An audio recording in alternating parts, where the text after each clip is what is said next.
ఇక్కడే పాపం కొంత ఇక్కడ దాకా వస్తారు. ఇక్కడ పడిపోతారనమాట మళ్ళీ. ఎంత ప్రమాదం.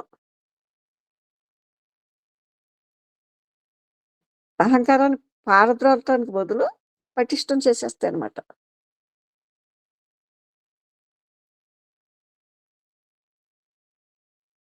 అందుకని భగవాన్ ఏం చెప్తున్నారంటే, సిద్ధులు కోరుకోవటానికి, ఆత్మ సాక్షాత్కారాన్ని కోరటానికి పరస్పర వైరుధ్యముంది. అది, ఇది ఒకటి కాదు. ఒక నికార్సైన నిజాయితీపరుడు సిద్ధులను కోరడు.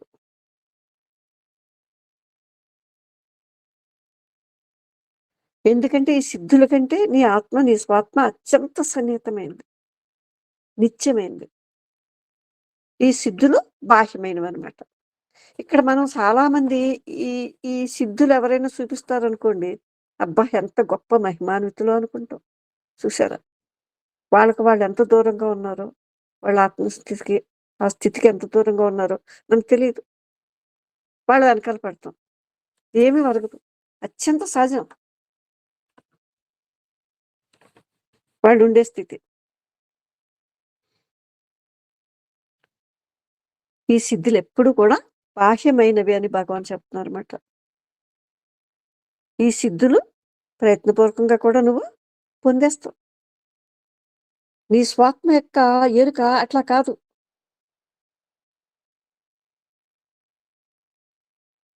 చూసారా? ఈ సిద్ధులను సంపాదించేది మనసనమాట. ఇంకదే దాని ఆట ఇంకా ముగియటానికి అది ఒప్పుకోదు. ఆడుకుంటూ ఉంటుందన్నమాట అలాగా. అందుకే మీ మనసునెప్పుడు కూడా మెలకువగా ఉంచాలి అని భగవాన్ చెప్తున్నారు. మనస్సు నశించిన తర్వాత గ్రహింపబడేది ఏదైతే ఉందో చూసారా? మనసు నశించిన తర్వాత గ్రహింపబడేదే ఈ స్వాత్మ అనేది. ఇది పరిపూర్ణ స్థితి ఇది.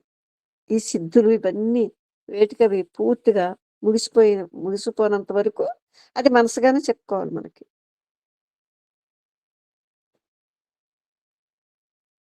ఈ సిద్ధులు ఎలా బయటపడతాయి? అహంకారం ఉన్నప్పుడు బయటపడతాయి అన్నమాట. ఒక ప్రదర్శనగా పెడతారు మీరు దానికి.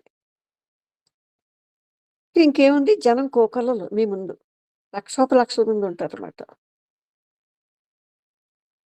ఇంక స్వాత్మననా అదే దీనికి అతీతం అన్నమాట. ఈ అహంకారాలన్నీ ధ్వంసమైన తర్వాతనే ఇది గోచరిస్తుందన్నమాట. ఒకవేళ సిద్ధులు ఉన్నప్పటికీ అవి వచ్చినా కూడా ప్రదర్శన అవసరం లేదు. వాటితో పని లేదు మనకి.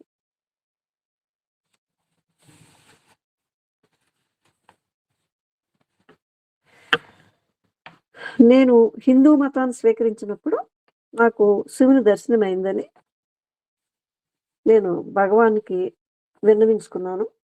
కుట్టాళంలో కూడా అట్లాగే జరిగింది. ఈ మనోదర్శనాలు క్షణికాలే అయినా ఆనందమయంగా ఉంటాయి కదా! అవి ఎల్లప్పుడూ అవిచ్ఛిన్నంగా ఉంచుకోవటం ఎలాగా అని అడుగుతున్నాడు. ఎలా? ఎందుకని? శివుడు లేకపోతే అంతా నిర్జీవమే కదా! ఆయన తలుచుకుంటేనే నాకెంతో ఆనందం కలుగుతుంది. ఈ దర్శనం నాకు శాశ్వతంగా ఎలా ఉంటుందో తెలియజేయండి. నాకు నేను హిందూ మతాన్ని స్వీకరించాను. ఈ మతాన్ని స్వీకరించినప్పుడు నాకు శివదర్శనమైంది. ఈ శివదర్శనం శాశ్వతంగా ఉండాలని నాకు కోరికగా ఉంది. ఇది ఎలా ఉంటుంది అని చెప్పమంటాడనమాట. సరే అయితే నువ్వు శివుని దర్శనమైందన్నావు కదా! ఏ దర్శనమైనా ఏదో ఒక పదార్థానికి సంబంధించిందే అవుతుంది. అదంతా థాట్. ఆలోచనే పదార్థం. దానికొక రూపం వచ్చేస్తుంది.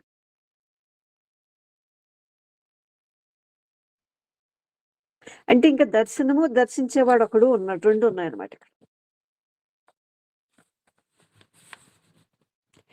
అయితే ఇక్కడ దర్శింపబడేదానికి, దర్శించేవానికంటే ఎక్కువ విలువేమీ లేదు కదా! ఇది మీకు అర్థమైందా? నీ దర్శనం నీకంటే గొప్పది కాదని చెప్తున్నారు ఇక్కడ భగవాన్. విలువైందేమీ కాదు. ఏ దర్శనమైనా ఇంతే. నీకు ఏ దర్శనమైనా అది శాశ్వతం కాదు. అది మాయమవటం అనేది సంభవం. నీ మనోదర్శనాలు అది శివుడే కావచ్చు, రాముడే కావచ్చు, శంకరుడే కావచ్చు, ఎవరైనా కావచ్చు. ఈ మనోదర్శనాలు నిజం కాదు. ఇక్కడ శివుడు, శివం, ఇది శక్తి, ఇది నిత్యం, ఇది ఎప్పుడూ ఉంటుందన్నమాట.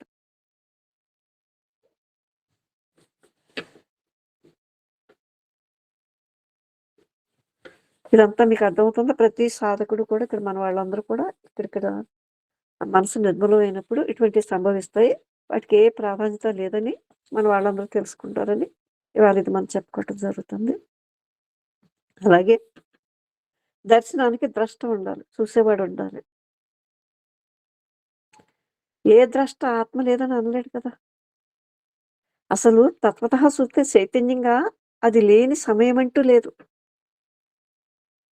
అలాగే చైతన్యానికి భిన్నంగా ఏదైతే ఆ వ్యాపితమో, అవ్యక్తమో దానికి వేరుగా ఈ చూసేవాడు కూడా లేడు. వీళ్ళన్నీ అనుభవించి, అనుభవించి, అనుభవించి మన ముందు చెప్తున్నారన్నమాట ఇక్కడ.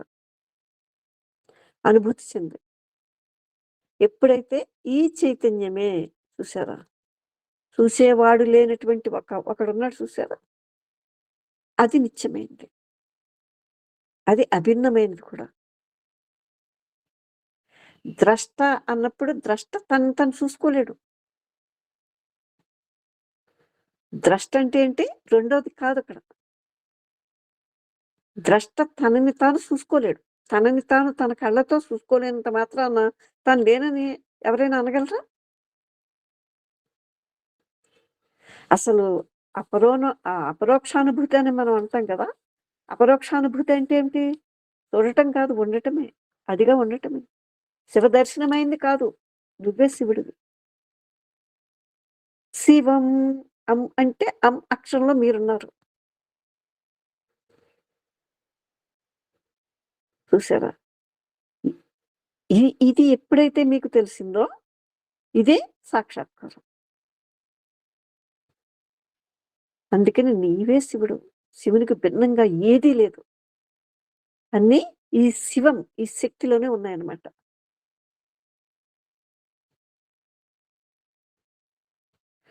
అందుకే నిన్ను నువ్వు తెలుసుకో. ఈ ఉపోద్ఘాతాలన్నీ ఎందుకు? నేనెవరిని? విచారించు. లోపలికి ప్రయాణం చెయ్యి. అక్కడ ఆత్మనిష్ఠుడివై ఉండు. అంటే ఏంటి ఆత్మనిష్ఠుడంటే? శివునిగా అంటే ఆ ఉనికిగా ఉండిపో అంటున్నారు ఇక్కడ. ఇదే నువ్వు చేయవలసిన పని.